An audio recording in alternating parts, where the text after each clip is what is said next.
My father, he was great at knowing how a person was.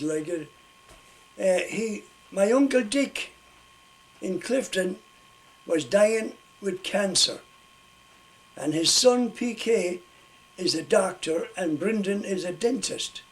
But PK was at home because the father was sick, and the local doctor in Clifton and himself had said that Dick would last 3 weeks, and that was it, the outside. So, and it was when my mother heard this news in Leenane, she went back to Clifton, and in the morning, and she come home in the evening on the bus, and she went in and she saw Dick and talked with him, and she come home. So Dad then said that he'd go back the next day. So Dad went back the next day, and he did what Mother did, went and back and come home again. But when he went up to see Dick, when he came down after talking to Dick, he said to Rosie, she was minding Dick, and Annie, the two of them were doing it, same as they did with my grandfather, but the two of them were minding him. So Rosie, he asked Rosie, who'll be with Dick tonight? So she said herself and Annie would. Well, he says, you'll take good care of Dick tonight, because you won't have him in the morning. Dick died at 4 o'clock in the morning. Imagine that. And then Uncle Edward, my grandfather's youngest brother, he was up in Tullamore with his brother Pat. And Pat was dead, of course, and then the Deegans got the place. And this is Annie now. And then when they were selling the place, she had to, she went down to my mother. So anyways, my mother, her people are all buried in Leenane. That's 7 miles over the road towards Galway from Ashmount. And that's the family burying ground. And all the Joyces were over there. So my mother was saying while I was up in Tullamore with the Deegans, and I had been down home and I saw the graveyard that was being built below the road, right across from the church. And that's where my father and mother and Paddy and his wife and Uncle Edward are buried there now. But anyways, when I went up and I was telling them about it, about the place, and Edward said to me, that's where I'd like to be buried. He said like that. And I said, if that's what you want, that's what you will get. So anyways, I said, I'll see to it.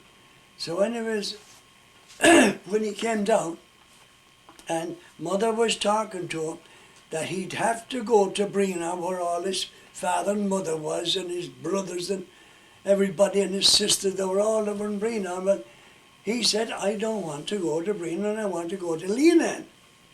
So she wouldn't hear of it. He had to go by the old style. So anyways, one night we were sitting around with a fire, and Mary was at home on holidays too, and Bill, her husband, he died when he was 57. Cancer got the poor lad.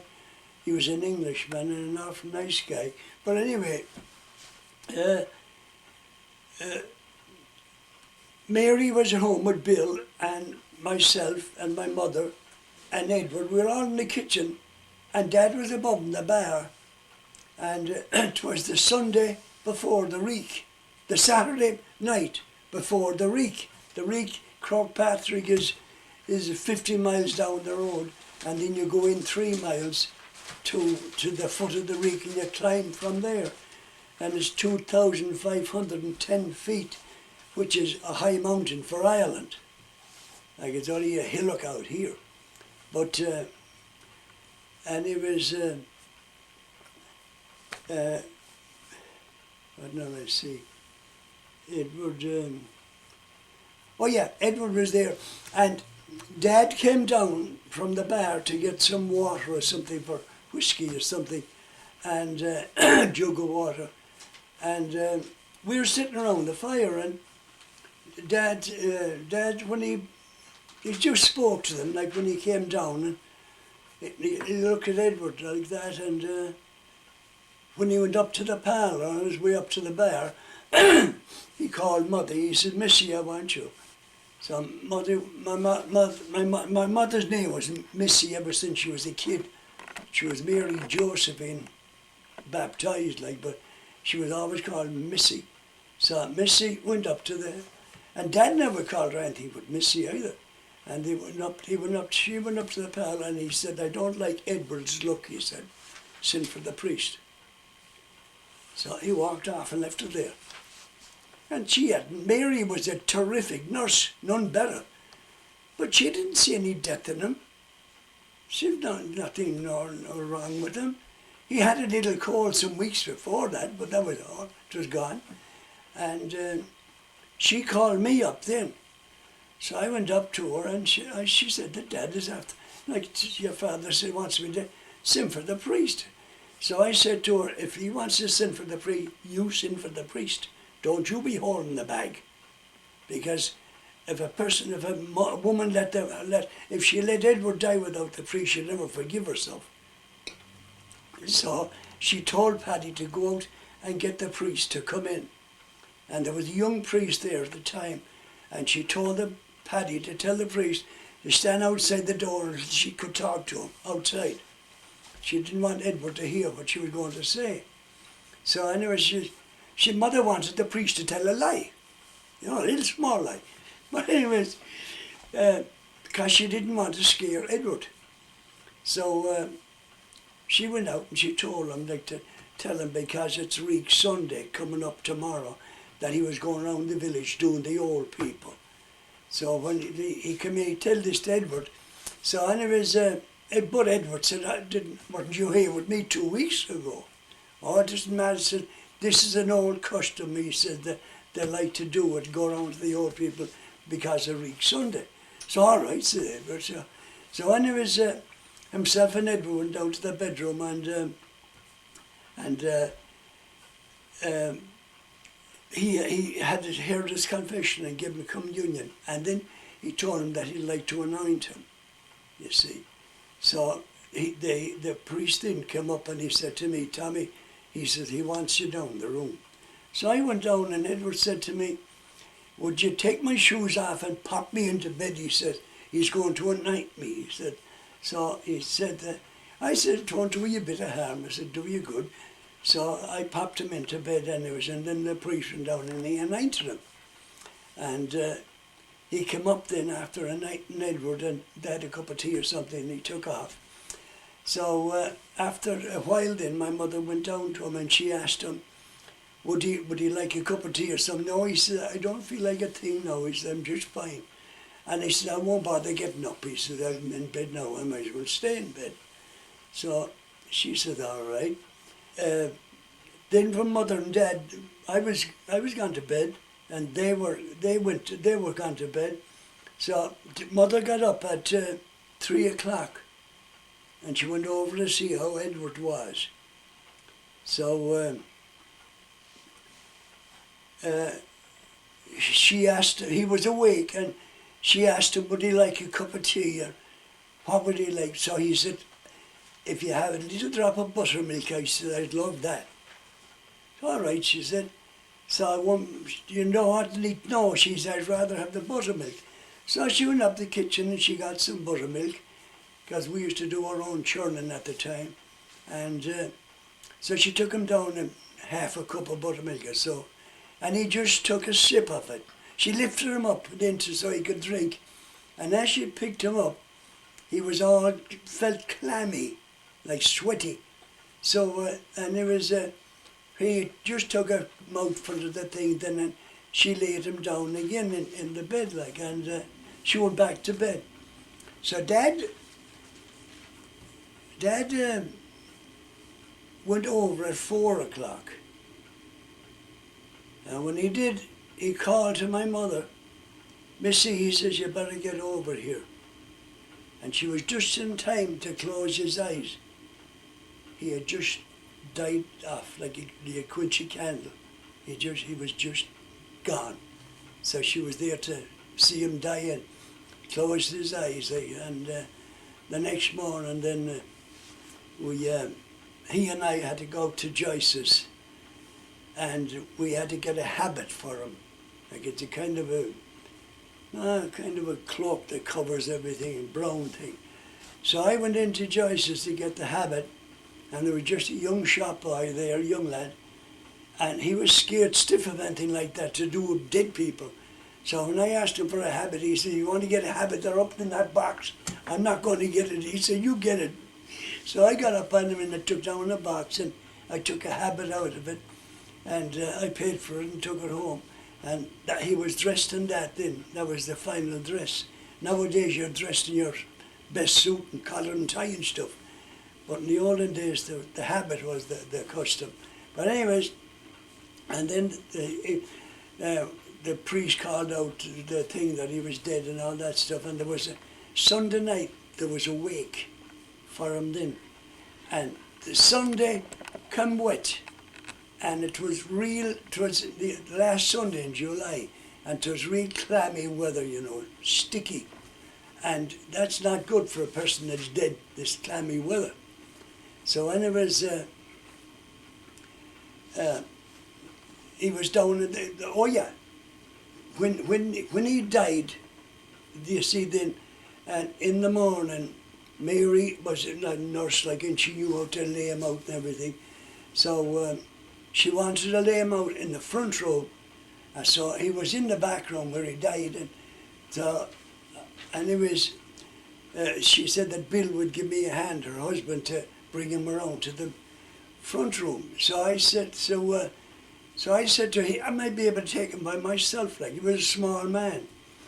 And of course he was as stiff as a stake, so I just slid my two hands in under him, like that. And I picked him up and I walked out the room and down into the other room and laid him in the bed. And Mary said, "That's all set now, I'll take care of the rest of it." So Mary Ann went down and she took care of Edward, wash him and whatever you have to do. But anyways, then and there was people there then all night like that. There were teas being served all night. Everyone would want to eat something. And the next day then, Monday, it was as hot as the dickens.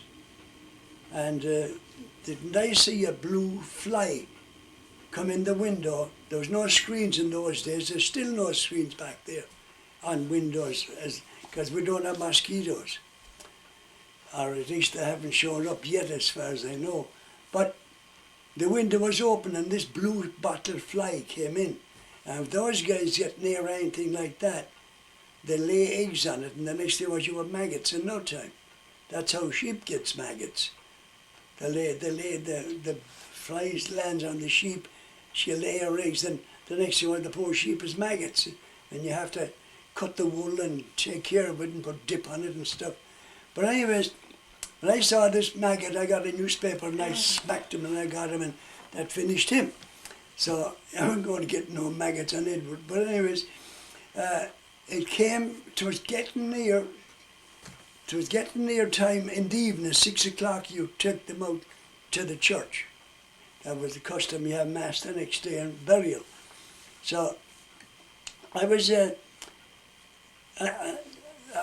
Paddy and I then were going to put Edward in the coffin. He was in the bed and we were going to take him out. And of course I thought I could pick him up like I did before, he'd be stiff as a stake, hard. But with the hot weather and the clammy weather, he was oh boy. Paddy was with me, you see, and the coffin, we had it on 2 chairs, raised up, sitting on 2 chairs, and both of us next to the bed. So, and it was as soon as I reached into Edward to pick him up, his legs went down, his backside went down, and his head went down. And Paddy took one look at him, and he put his hand on the coffin like that, and he put the track of his shoes on the ceiling, the jumping game. He flew up, and here am I with a man draped all over me, And I'm laughing like hell. I never thought Paddy could jump so high. And he's chasing around the back of the house. I could hear him going away up the gate. So, and I laid him down on the bed anyways, and I eased him out like that. And I got him straightened out, and I called Mary down. So I take care of him, says Mary. She said, I'll straighten him out. So she patted him up again and whatever you have to do. And she got him fixed. So then I said, once he was in the coffin, I said to my mother, I said, the Clifton crowd hadn't shown up. Not here at 6, he's gone out the door at 6. Now, that's up to them. They don't want to come. So anyways, the next thing was, just a couple of minutes to 6, the car arrived. So they come up and they went down the room and they were back up again looking for tea. I closed the lid on the coffin, then we took him out. And we went down, and I don't know what kind of a car do we have for a hearse. I forget now what kind of car we had for the hearse. Was it a car or what was it? But anyway, or a kind of a pickup truck, something like that I think it was. So, because there were no hearses in those days, not in the country anyway. But they were in there, they had them now. But anyway, Petey, my uncle, he's all for Leenane too, like, and he said to me, we started walking out, and he said to me that of course he's going to Leenane. Oh no, but before I get to this, we were sitting around the fire this day and the thing, and Dad was reading the paper and the rest of them were talking to each other, and Edward says, Michael. So Dad looked back at him, what is it, Edward, he said. He says, supposing I should die, now that's enough of that stuff, he said, nobody wants you to die. And Dad went back reading the paper again. So he come at him again, Michael. So Dad left on, what is it, Edward? Supposing I should die, he says, if I die, he said, I want to be buried in Leenane. Not Leenane, he said, I want to be buried in Leenane. Well, if you want Leenane, says my father, you go to Leenane. And of course I had told him up until the more that I'd say he'd go to Leenane. But anyways, Petey, when I told him that he was going to Leenane, Petey got mad with me. And he said that of course he's got to go to Leenane. Everybody belonged to him. Well, I says, he's not going to Leenane because that's his wish, to be buried in Leenane. Oh, nonsense. So this went on for a half a mile from our house to the top of the Keir Road is a half a mile. So and you don't tell your uncle, like in those days, to shut up. But I did, because I said I had stuck it all the way up the Keir Road till you got the top of the Keir Road. I said to Petey, will you shut up? And I says, he got so mad with me, he didn't speak to me all the way out to the church. And I said, I had peace then. But I said, Edward was buried in Leenane. And that's the way it was. But anyways, now, we didn't hear the banshee cry Edward. That's the funny thing about it. None of us heard it. But she cries, there's a lot of the Joyces.